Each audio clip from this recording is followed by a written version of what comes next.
Hey, what's up? I got some more lore content for you guys. I've got some good news and some bad news. The good news is that we finally got a patch after what feels like forever. The bad news is that a lot of the strong decks from last patch are still strong this patch, but I'll be covering the ones that players are gravitating towards early. Trust me, you don't want to miss out. That way you have a good understanding of what's strong, whether you want to play the best decks themselves or if you want to know how to counter them. Let's see what these strong decks are, shall we? Welcome to Meta Report.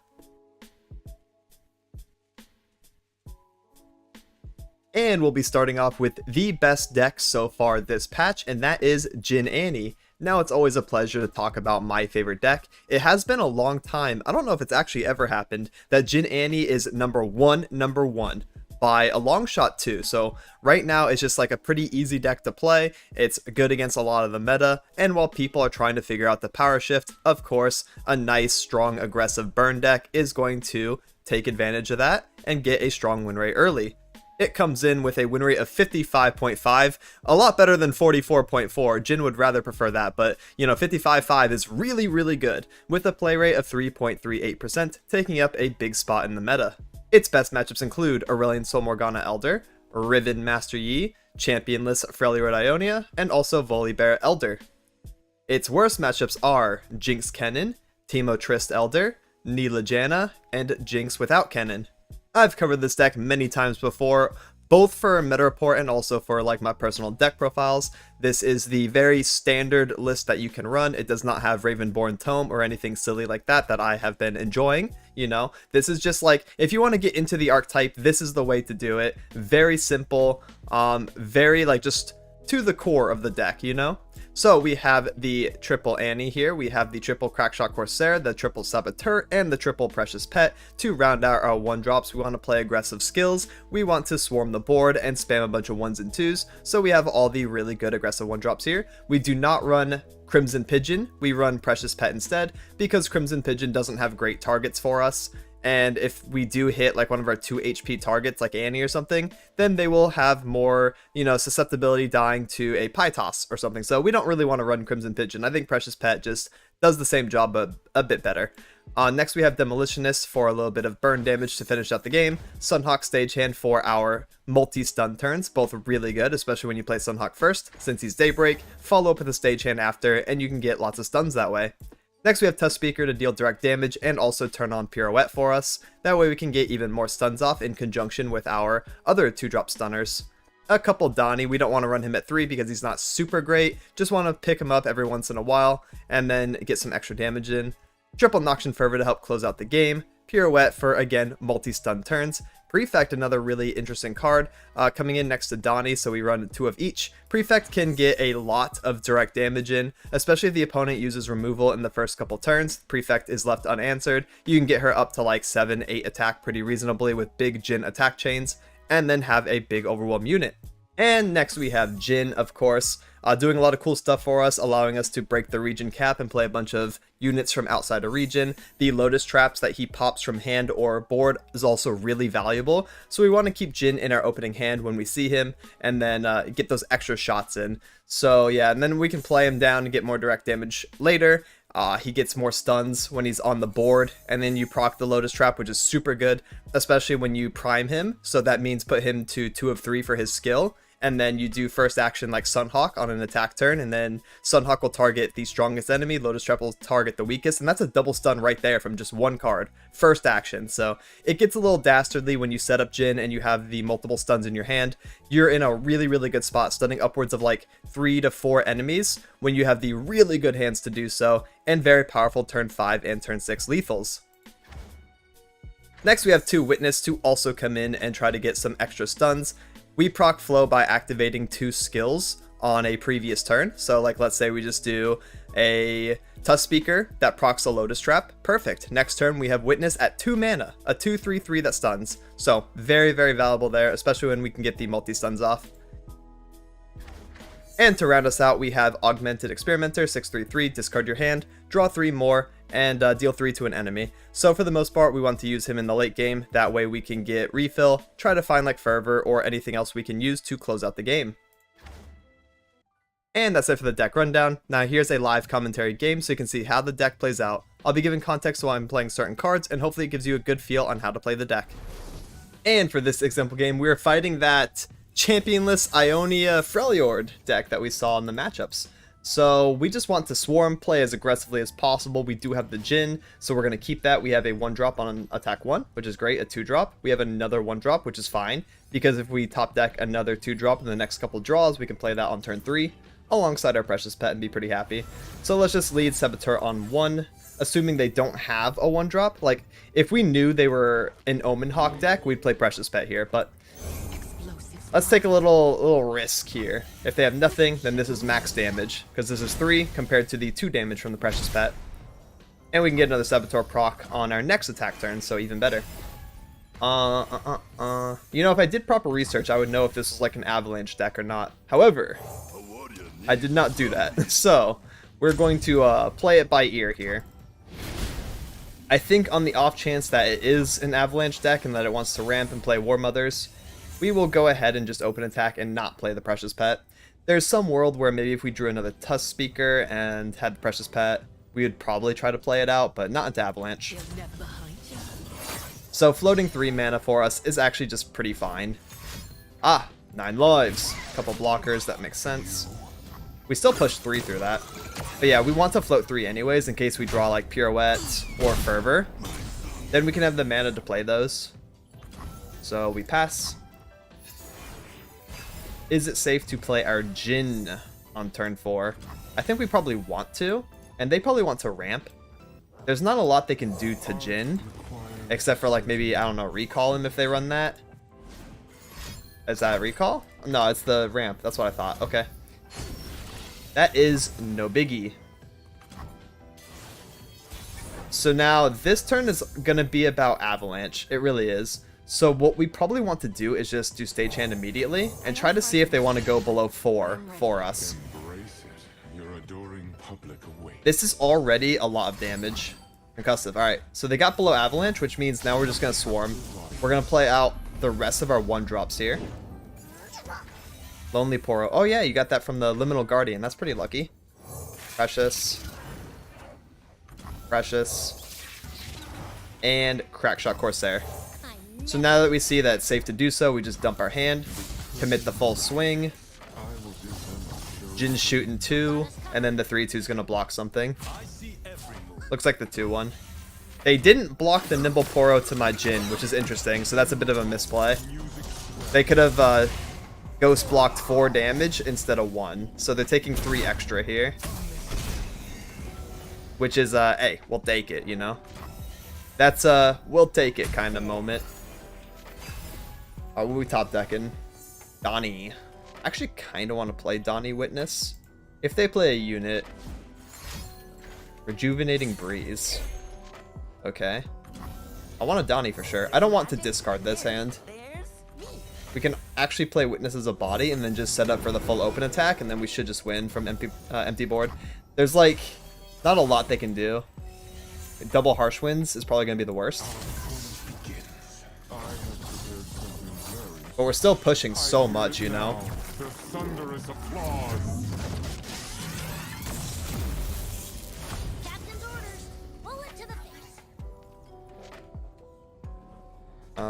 Double Harsh Winds. Alright, there's 1.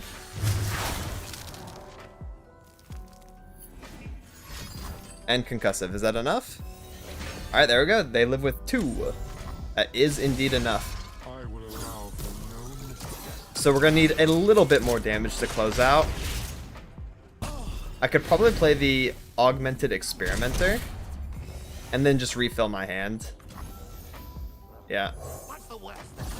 Because we can play him even though there's not a target for the damage part. Maybe we just find a Fervor or something. No, seems like we don't. But this should be fine. We have tons of extra damage from our hand right now. We can even replace a unit like our Precious Pet or something. Sky Singer? No thank you. We're going to Tusk Speaker immediately or Demo immediately. Both are really good options. I think we're going to do Demo, targeting the 3/3. For the Empire. That's going to proc the Donnie, which procs the Lotus Trap, which stuns the Sky Singer while we're also threatening lethal. There we go.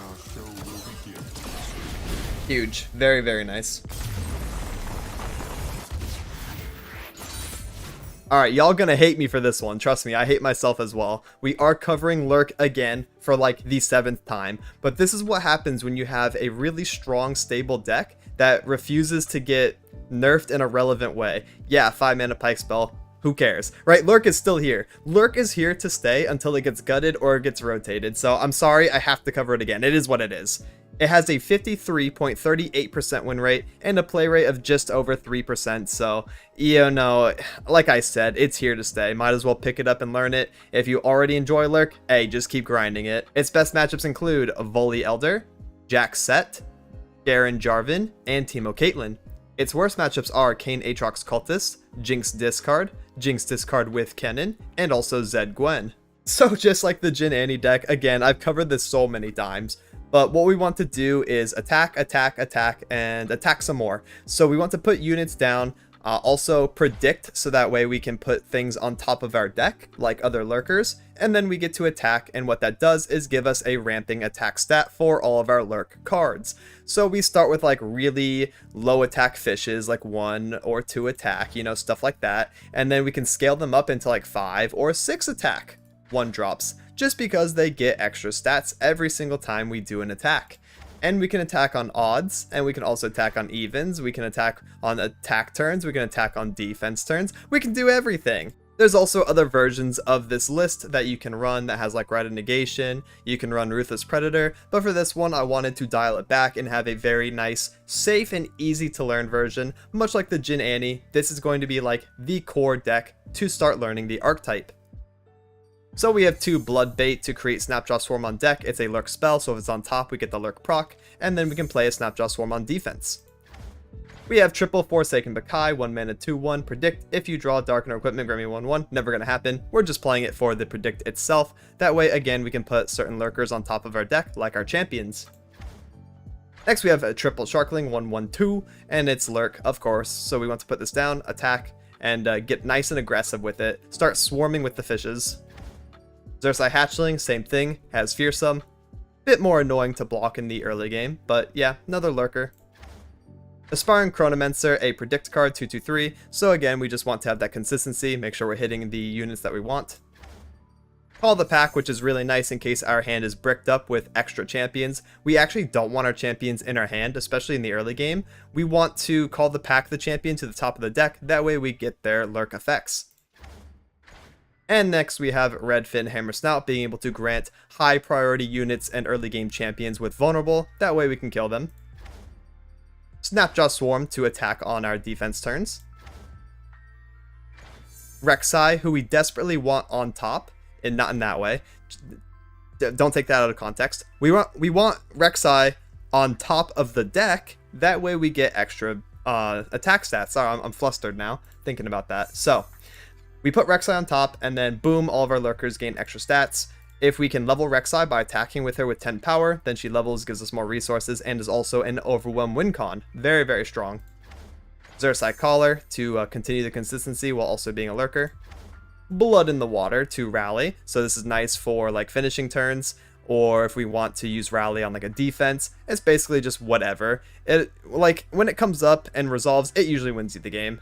Next we have Triple Pike, which again, we don't want to play as the unit, we actually want to lurk him. That way he becomes Pike spell, so we can summon him for 5 mana while also getting a free one-sided strike. Then he will be in unit form and we can attack with him with his quick attack, try to get towards his level, which doesn't happen too often, but when it does, it's really cool, and you can get some really nice chain kills. I haven't seen it in the longest time, but you know, it is a really fun like level up condition to try to pull off. Next we have Zersaret the Under Titan. If we lurk enough times over the course of the early mid game, then he can also get the bonus keywords. And Xerxai Dunebreaker is another overwhelmed dude. Really, really nice. Again, if we just like ramp it up quite a little bit to like maybe 6, 7, 8 attack would be nice. And then we have really solid finishers. And that's it for the deck rundown. Now here's a live commentary game so you can see how it plays out. And for this game, we're going to be fighting the Shyvana Elder Dragonless. interesting that there's no Morgana split. I usually like having 1 or 2 Morganas in here and then lowering the Elder Dragon amount.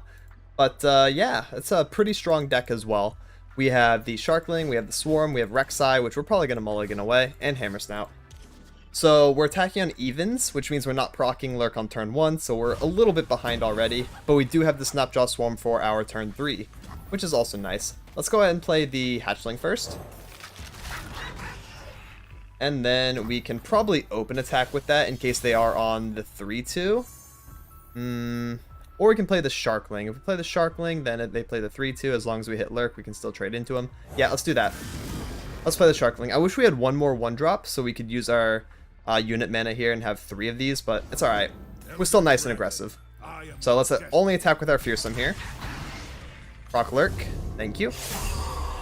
Very nice. And then we're going to start ramping. Next is Snapjaw Swarm on our defense 3. See, there's our extra 1-drop. I wish we had him. We can still play him this turn, though. Not feel too bad about it. So yeah, it's definitely a Snapjaw Swarm angle, and hope we hit Lurk again. We're kind of praying here that we don't hit our Forsaken Bakai or our Chronomancer. Because if I do, I'll be really sad. I really need the stat increase this turn to trade into this Pioneer more cleanly.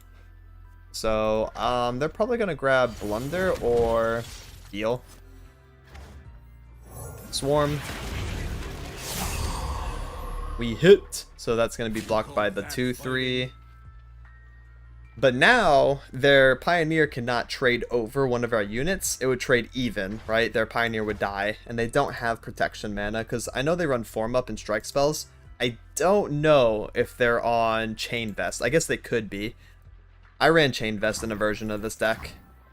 That'd be like the biggest issue for me right now. Otherwise, we're kind of chilling. That's fine. Yeah. I actually kind of want to block this to take away the strike unit. Just being on an empty board's better for me. Funnily enough. We can do Hatchling. For the most part, against Demacia, you want to take away their units. I don't want to get, like, Form Up plus single on that guy. And he starts controlling my board. We can play Xerxite Caller here. Predict Sharkling or Call. Probably Call. Then we can top deck Call and get some more resources, refill our hand, and then just try to play wide, play Swarm, and also try to vulnerable maybe Shyvana if she comes down, or any other high priority unit. There's the Shyvana, yeah. Send it! We know we're hitting Lurk because we predicted. That's 9 damage they have to take, or sack Shyvana, look at that. See, our units very quickly become a little scary. Just a little bit. Kind of want to predict first. Screeching, huh? Predict. Wow, these are not great. These are not great at all. Although I guess I'd like a Chronomancer next turn. Because I'm probably going to call the pack next turn as well. This is weird. It's actually kind of an awkward hand. So let's Hammer Snout. Am I going to Chronomancer and then put something new on top? How's that going to work? Maybe I am. No, I'm not. That doesn't make any sense to do. Let's do Call the Pack on the Hammer Snout. Get some new dudes. Okay, we got some pretty good dudes, actually. We can play out all of these. Let's predict. Oh, see, now we're talking. Now we're talking. I kind of want Pike over Rek'Sai, don't I? Pike spell is going to be really good into them because they don't have a deny type effect. And then we're not going to Chronomancer. Basically, we ain't going to do all that.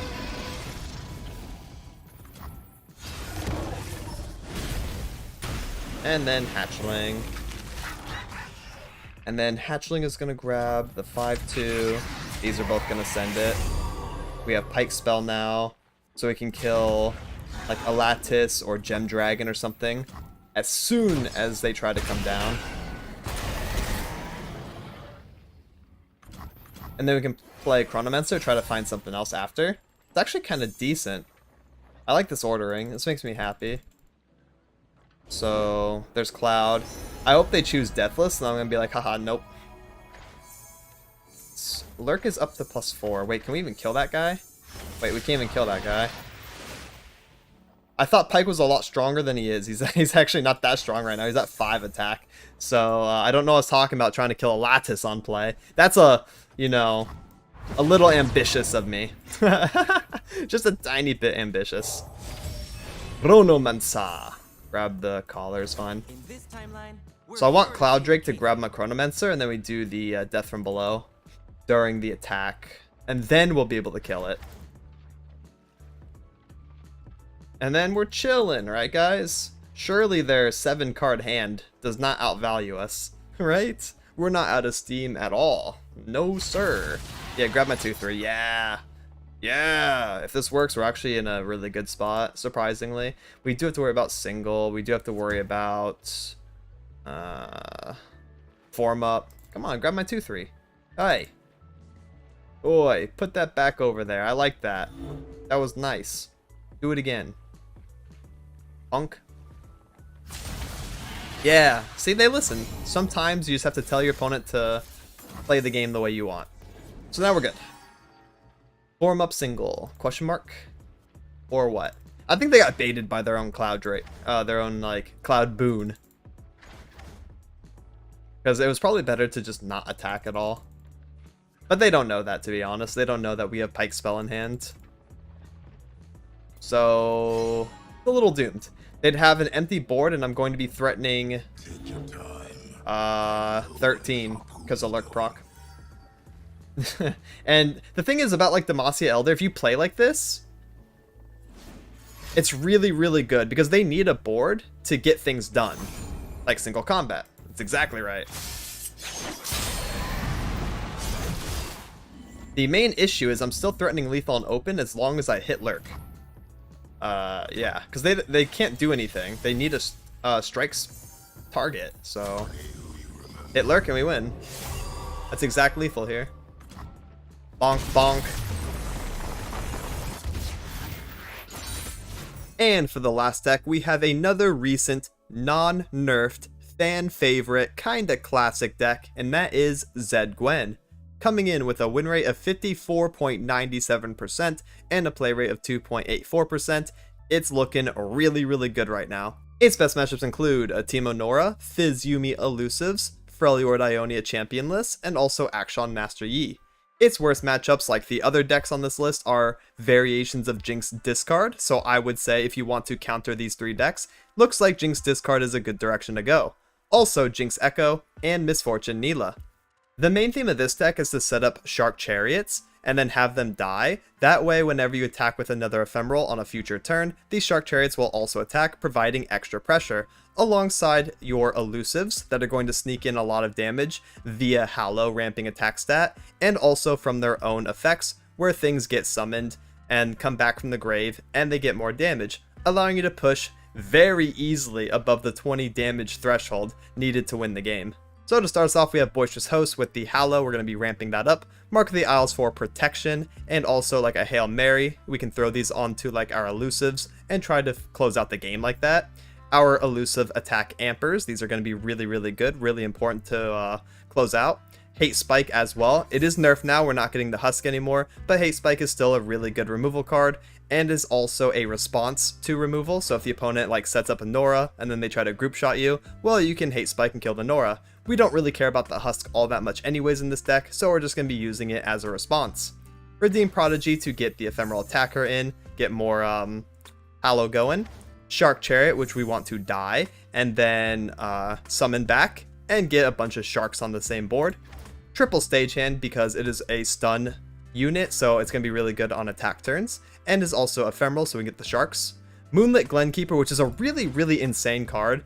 The more I fight this deck, the more this card actually kind of blows me out. 3/2/3 with Fearsome. When you summon an ephemeral, also grant it 1/0, so he's like a really good bench unit that's also a really good Hallow target because of Fearsome, and is also summoning you a Sapling, which has Challenger, and it has 3 attack by itself, or you can, you know, Sapling Hallow, right? And then you have a really strong attacker. You can kill whatever you want. So just a really, really crazy card if you can resolve this. And then you can keep them on the bench and then keep buffing all your sharks and your dragons and all that good stuff. 2 Foyer. Best time to play this is on defense turn 3. That way you go into attack 4 with the free Ghastly Band on round start. You can play Gwen next to it. Really, really nice. good at just having some more Hallow rampers going. 2 Stalking Shadow, so that way you can refill, or you can find extra sharks, that way you have additional attack pressure, or you can find some of your elusives, like you can be on double Green Glade Duo, one of them's ephemeral, which is fine because you're going to use it to have a really big damage push, try to close out from there, so just a really good overall card that has synergy with the deck. Triple Zed, of course, really strong to play right on attack turn 3, that way the opponent has to pay their Zed tax and sacrifice something to him or his Living Shadow. He's also really good with Hallow, he's really good at summoning an ephemeral attacker, that way you get the sharks, and he's just overall pretty decent pressure. And next we have Gwen, another pressure tool. She can actually be translated to winning the game a little bit better than Zed can in this deck. She's a 4/3/4 with quick attack and also Hallow. Attack, drain 2 while also gaining Hallow stacks. So basically what you want to do is attack with an ally, it will gain Hallow. Probably one of your elusives is your best bet, right? So let's say you're attacking with Green Glade Duo, boom, it gets a +4. Gwen will also get a +4 later down the attack chain, that way you're double dipping on your Hallow proc, because otherwise it would only be giving it to your first one. So Gwen's really good at that. She drains, if she deals 10 damage she levels, and then her drain is stronger and scales with her attack stat, which is obviously really good when your Hallow gets up to like 6, 7, 8, stuff like that, then Gwen is draining for a lot. And finally we have Dragon Ambush. This card is absolutely insane versus aggro. You get a really big heal because these are ephemeral and also lifesteal, and it's also a free attack. You can use this on defense turns to basically rally. This is a full-on rally effect if you have sharks in the grave, because like let's say you have 2 sharks, then you'll attack with 2 dragonlings, the first one will gain Hallow, and then you'll get 2 sharks, and then the opponent just has to block it. It's like an onslaught. However, you can also do Dragon Ambush on your attack turn. The flexibility of this card is actually insane if you think about it, because if you have your elusive set up, like let's say one of each of them, you have your Shadow Apprentice and also your Green Glade Duo and like 1 or 2 sharks in grave. You do Dragon Ambush first action, that's going to summon the 2 dragonlings. Your elusives are going to gain stats. Then you're going to get sharks, your elusives are going to get more stats, and then you can attack again. If you attack again and you have like another ephemeral or something, then you're going to get the sharks again, and then you're just pushing like 25 damage, basically, is what I'm thinking off the top of my head. Like, that's just so crazy. So yeah, Dragon Ambush, really, really strong card in this deck, and it really holds like the aggressive playstyle of the deck together by giving it a reasonable finisher that's also really good at racing. So if you're fighting another aggro deck like Pirates or Jhin, then you can use Dragonling to basically win out and just get back up to like 20 HP as well because of Hallow. So really, really good. And that's it for the deck rundown. Now here's a live commentary game so you can see how it plays out. And for this example game, we have the token bad matchup for us, and that is Jinx Kennen. Let us see if we can handle it. We have the Foyer on defense 3, so we're pretty happy about that. We have Green Glade Duo, we have Prodigy, we have Gwen. This is actually like a really, really good hand. So what we want to do is Prodigy right on attack 2, send it in. Foyer defense 3, Gwen 4, set up Green Glade Duos on 5. Maybe also another elusive that we draw into, and then attack on 6. Okay, change of plans. Shark Chariot right on turn 2. Because we're gonna have Foyer. So that's great. So we have Shark, and we also have guaranteed Hallow ramping. If we somehow lose this matchup, then yeah, it must be just doomed. It must be so Jinx Kennen favored. Alright, Shark Chariot. I think Dragon Ambush would help a lot, though. I guess, like, our dragons would probably be pied or mysticked or blowbacked, so that's an issue, but, like, I can't imagine Dragon Ambush being bad, right? So hopefully we draw into that too. Let's get that shark going, yeah. Yeah, Mecha Yodels are balanced, I think. Not really. Mecha Yodels are actually insane. You're blocking this? You don't gotta block it, but alright. Goodbye, Squeaker. Goodbye, Squeaker. Nice knowing you, Squeaker. Oh, let's go, Dragon Ambush. Just the card I was looking for. So it's always going to be Foyer here. Question mark, is it always Gwen? Or is it Prodigy Duo? You know?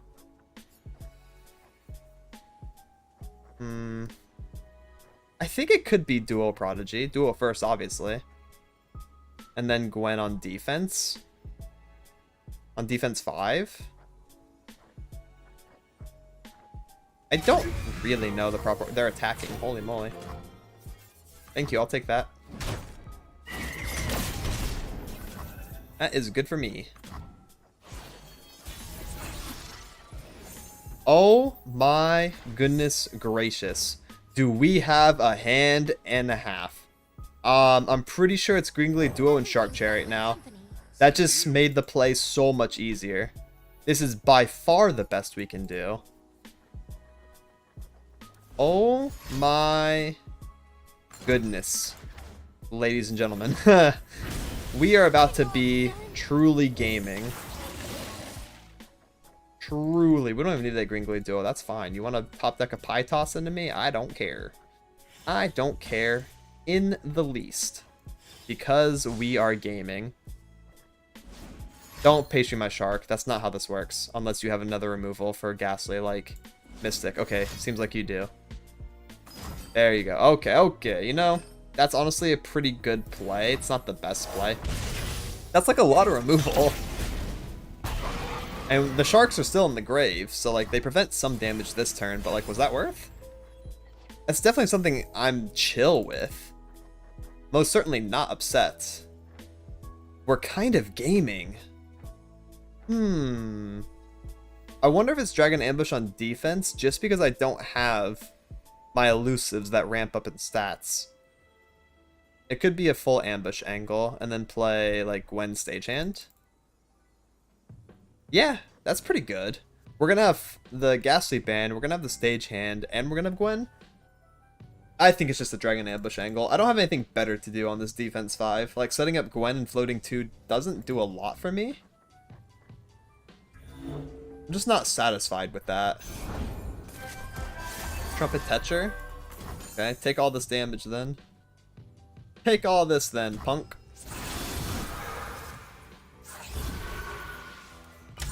Because that's just way too much damage. That's 12 out of nowhere. And that's why I was talking about the Dragon Ambush being a full-on rally. That's just, like, ridiculous. And if Trumpet Tetcher wants to block a shark, we can spend our 1 extra mana to trade up. And that's always worth. We're going to do that. That's a pretty low-value Trumpet Tetcher. I actually think the Dune Hopper mech was their best one that they could have hit. Luckily, they didn't. Trumpet Tetcher on 1 unit is not the craziest thing in the world. So it's probably going to be like 3-2-4-1 just to block most, and then 5-5-3-1 for a value trade. That's what I would assume. And again, we're going to take the Mark of the Isles and be pretty happy. Or they're just going to full take.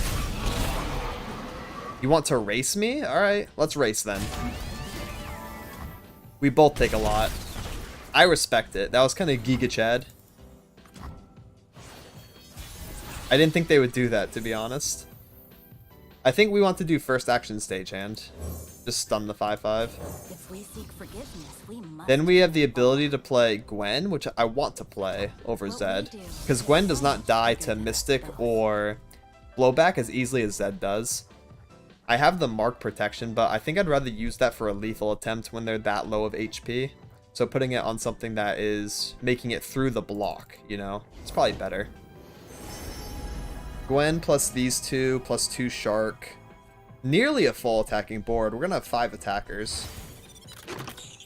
They have a lot of blockers too, though, apparently. This is a chance for me to leave my mark. Which is an easy bit annoying, yeah. They could even play another Mech Yodel here, and then they have, like, infinite blockers, but we're still going to be in a really, really strong spot. Pushing a bunch, and we get to keep the Gwen. Yep, clock. Okay. We want to split the damage and put the Hallow on our 2-1. Just so everything is scary.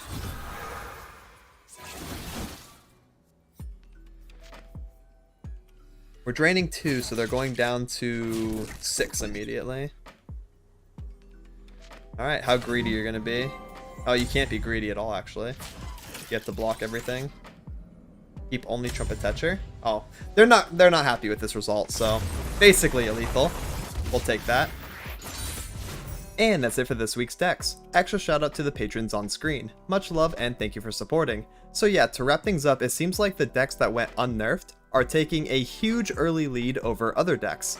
Something I want to touch on real quick is that Viego Mordekaiser Elder is very popular, but it's also below 50% win rate right now. So that's probably due to like bad matchups and also some less optimal plays, making it go down in win rate, but definitely keep an eye on it, as I will be doing in the next few weeks, keeping track of all the meta shifts. Make sure to subscribe so you don't miss out. This has been Meta Report. Thank you so much for watching and have a good one. Laters.